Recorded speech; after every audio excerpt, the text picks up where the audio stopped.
Hello, UOB Cahan clients and friends. This is Paul DeVierno speaking to you about U.S. financial markets from Singapore on Wednesday afternoon, February the 11th.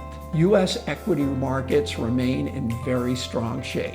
The S&P 500 continues to trade very close to all-time highs, while the Dow Jones Industrials has already hit record highs this week. From a technical perspective, the trend remains bullish. One signal worth noting comes from Dow Theory. Last Friday, the Dow Transports reached an all-time high, and that move was confirmed shortly afterward by the Dow Industrials. Under classic Dow Theory, that confirmation suggests the primary trend of the market remains higher.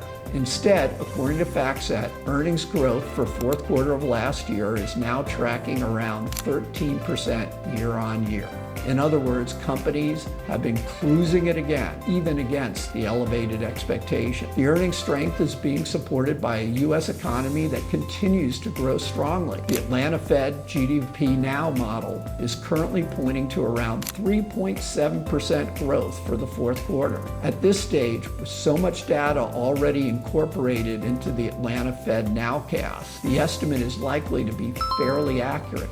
So we just finished a very strong quarter. At the same time, markets continue to expect the Federal Reserve to cut interest rates 1 or 2 times this year. Taken together, strong earnings, solid economic growth, and the prospect of rate cuts, it becomes easier to understand why U.S. equities continue to trade at elevated valuations. Stocks may look expensive, but there's a lot to justify those valuations. Looking ahead, the key data point this week is the January Nonfarm's payroll report due out on Friday. This is typically the single most important piece of monthly economic data for U.S. financial markets because employment plays such a central role in the Fed's policy thinking. The consensus estimate is that the U.S. economy added around 70,000 jobs during the month of January. For equities, a weaker than expected number would likely be viewed as bullish. Slower job creation would not necessarily signal a weaker economy, but rather companies positioning themselves for efficiency gains, including efficiency gains from the growing impact of artificial intelligence.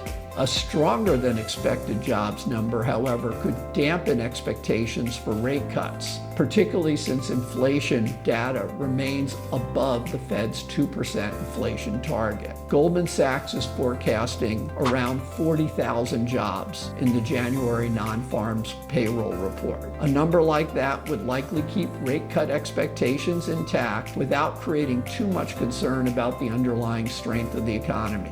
In theory, a combination that should lead to a bullish reaction in U.S. equities.